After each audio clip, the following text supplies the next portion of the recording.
شیطان الرجیم بسم اللہ الرحمن الرحیم اسلامیات کلاس 9۔ آج ہم جو سبق پڑھیں گے وہ ہے اللہ تعالیٰ اور اس کے رسول صلی اللہ علیہ وسلم کی محبت و اطاعت۔ یہ کتاب کے پیج نمبر 39 صفحہ نمبر 39 پر۔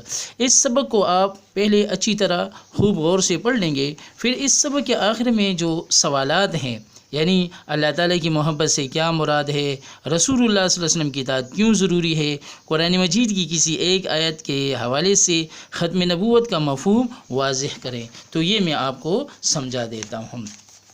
سب سے پہلا سوال ہے اللہ تعالیٰ کی محبت سے کیا مراد ہے۔ اللہ تعالیٰ کی محبت سے کیا مراد ہے؟ اللہ تعالیٰ کی محبت، اللہ تعالیٰ انسان سے 70 ماؤں سے بھی زیادہ محبت کرتا ہے۔ اللہ تعالیٰ کی محبت انسان سے اس کے 70 ماؤں سے بھی زیادہ ہے۔ اس لیے انسان کی اس طرح تخلیق کی، یعنی انسان کو اس طرح پیدا کیا ہے، اس طرح بنایا ہے کہ دنیا میں اس کا کوئی نعم البدل نہیں ہے، اس جیسا نہیں ہے۔ لقد خلقنا الانسان فی احسن تقویم۔ اللہ تعالیٰ نے انسان کو نہ صرف زندگی عطا کی ہے بلکہ زندگی گزارنے کے لیے بہت سی نعمتیں عطا کی ہے۔ اللہ تعالیٰ نے صرف انسان کو پیدا نہیں کیا ہے، یہ نہیں کہ صرف انسان کو پیدا کیا ہے دنیا کی زندگی عطا، بلکہ اس کی جو بھی ضرورت ہے، جو بھی ضروریات ہے دنیا کی زندگی گزارنے کے لیے، سب نعمتیں اللہ تعالیٰ نے عطا فرمائی ہے۔ جیسے کہ اللہ تعالیٰ نے ارشاد فرمایا ہے وَإِن تَعُدُّوا نِعْمَةَ اللَّهِ لَا تُحْصُوهَا۔ اگر تم اللہ تعالیٰ کی نعمتیں شمار کرنا چاہو تو تم شمار نہیں کر سکتے ہو۔ ایمان کا تقاضا، ایمان کی تکمیل محبت کے بغیر ممکن نہیں، یعنی ایمان اس وقت تک مکمل نہیں ہو سکتا ہے جب تک محبت نہ ہو۔ محبت کرنے والا جس سے محبت کرتا ہے اس کا فرمان بردار ہوتا ہے۔ محبت کرنے والا جس سے محبت کرتا ہے تو اس محبت کرنے والے سے اس کا وہ فرمان بردار ہوتا ہے۔ تو ایمان کا تقاضا ہے کہ اللہ تعالیٰ سے محبت کی جائے، اور اللہ تعالیٰ سے محبت کا تقاضا کیا ہے کہ اللہ تعالیٰ کے جو بھی احکامات ہے اس کو دل و جان سے مان کر پوری دل جمعی کے ساتھ اس پر عمل کیا جائے۔ جیسے کہ اللہ تعالیٰ نے ارشاد فرمایا ہے والذین آمنوا، جو لوگ ایمان لائے ہیں، اشد حبا للہ، وہ اللہ تعالیٰ سے بہت محبت کرنے والے ہیں۔ جو لوگ ایمان لائے ہیں وہ اللہ تعالیٰ سے بہت زیادہ محبت کرتے ہیں۔ اس کے بعد جو دوسرا سوال ہے وہ ہے رسول اللہ صلی اللہ علیہ وسلم کی اطاعت کیوں ضروری ہے۔ رسول اللہ صلی اللہ علیہ وسلم کی اطاعت کیوں ضروری ہے؟ تو رسول اللہ صلی اللہ علیہ وسلم کی اطاعت اس لیے ضروری ہے کہ رسول اللہ صلی اللہ علیہ وسلم کی اطاعت کی وجہ سے ہم قرآن مجید میں اللہ تعالیٰ کے جو احکامات ہیں اس پر عمل کر سکیں گے، کیونکہ آپ نے اللہ کے احکامات کو سمجھایا ہے اور اس پر عمل کر کے دکھایا ہے۔ تو رسول اللہ صلی اللہ علیہ وسلم کی اطاعت اس لیے ضروری ہے کیونکہ یہ احکام دین کی تفہیم ہے۔ سنت نبوی، نبی پاک صلی اللہ علیہ وسلم کی سنتیں قرآن مجید کی تشریح اور تفسیر ہے۔ اللہ تعالیٰ کے احکامات اور ہدایات کو سمجھنے اور ان پر عمل کرنے کے لیے رسول اللہ صلی اللہ علیہ وسلم کی اطاعت بہت ضروری ہے۔ رسول اللہ صلی اللہ علیہ وسلم کی اطاعت اصل میں اللہ تعالیٰ کی اطاعت ہے۔ رسول اللہ صلی اللہ علیہ وسلم کی اطاعت اصل میں اللہ تعالیٰ کی اطاعت ہے۔ اللہ تعالیٰ کی ذات کے بعد ہماری محبت کے سب سے زیادہ حقدار حضرت محمد صلی اللہ علیہ وسلم ہے۔ تو اللہ تعالیٰ کی رضا حاصل کرنے کے لیے نبی پاک صلی اللہ علیہ وسلم کی سنتوں سے محبت کرنا لازمی ہے، کیونکہ رسول اللہ صلی اللہ علیہ وسلم کی پیروی ہی میں، تابعداری ہی میں اللہ تعالیٰ کی اطاعت ہے۔ جیسے کہ اللہ تعالیٰ نے ارشاد فرمایا ہے من یطع الرسول، جس نے رسول اللہ صلی اللہ علیہ وسلم کی اطاعت کی فقد اطاع اللہ، گویا اس نے اللہ تعالیٰ کی اطاعت کی۔ رسول اللہ صلی اللہ علیہ وسلم کی اطاعت اس لیے بھی ضروری ہے کیونکہ رسول اللہ صلی اللہ علیہ وسلم کی اطاعت کی وجہ سے اللہ تعالیٰ کی محبت حاصل ہو جاتی ہے، اور انسان جو گناہ کر چکا ہے اس کی گناہوں کی بخشش بھی ہوتی ہے۔ رسول اللہ صلی اللہ علیہ وسلم کی اطاعت کرنے سے اللہ تعالیٰ کی رضا اور محبت حاصل ہوتی ہے۔ جیسے کہ اللہ تعالیٰ نے ارشاد فرمایا ہے کل، کہہ دیجئے اے پیغمبر صلی اللہ علیہ وسلم ان لوگوں کو ان کنتم تحبون اللہ، اگر تم اللہ تعالیٰ سے محبت رکھتے ہو فاتبعونی، تو میری اتباع کرو۔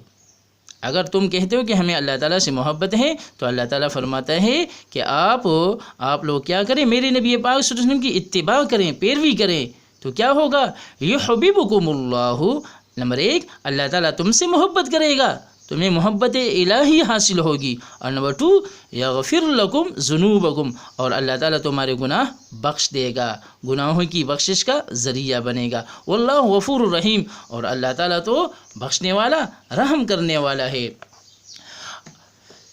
اطاعت رسول اللہ صلی اللہ علیہ وسلم کی اطاعت جو ہے یہ ایمان کی تکمیل کا ایک ذریعہ ہے، جیسے کہ آپ صلی اللہ علیہ وسلم نے ارشاد فرمایا ہے، لا یؤمن احدکم حتی یکون ہواہ تبعا لما جئت بہ، تم میں سے کوئی شخص مومن نہیں ہو سکتا ہے اس وقت تک جب تک اس کی خواہش اس تعلیم کے مطابق نہ ہو جائے جو میں لایا ہوں۔ تو رسول اللہ صلی اللہ علیہ وسلم کی اطاعت کیوں ضروری ہے؟ کیونکہ رسول اللہ صلی اللہ علیہ وسلم کی اطاعت کی وجہ سے ایمان مکمل ہوتا ہے، گناہوں کی بخشش کا ذریعہ ہے، محبت الہی کا ذریعہ ہے۔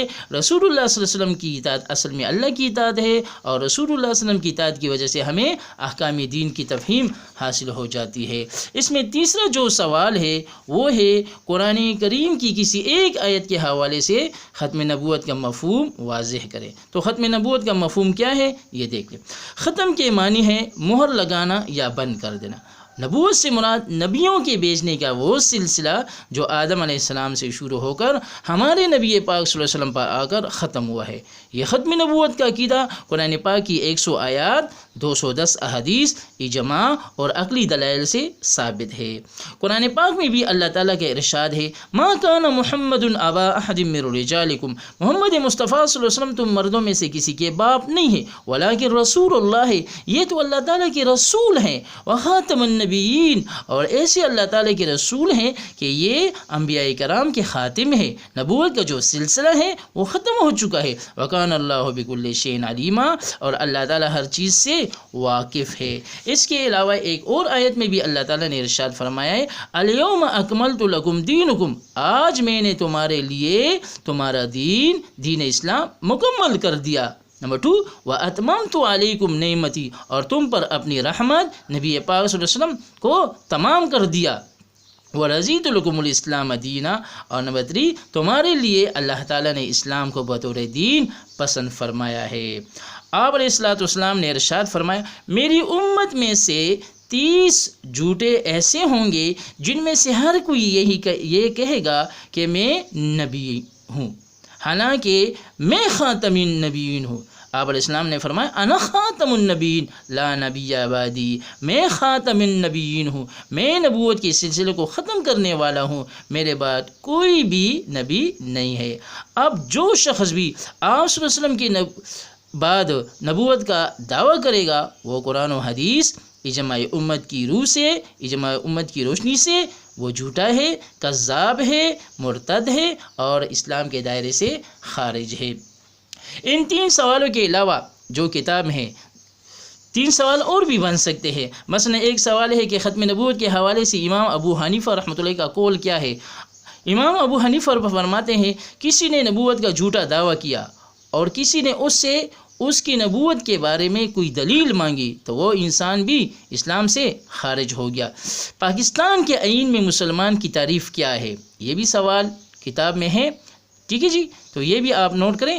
جو شخص آخری نبی حضرت محمد صلی اللہ علیہ وسلم کے خاتم النبیین ہونے پر قطعی اور غیر مشروط طور پر ایمان رکھتا ہے، آئین پاکستان کی روشنی میں وہ مسلمان ہے۔ یا جو شخص حضرت محمد صلی اللہ علیہ وسلم کے بعد کسی بھی مفہوم میں یا کسی بھی قسم کا نبی ہونے کا دعویٰ نہیں کرتا ہے، آئین پاکستان کی روشنی میں وہ مسلمان ہے۔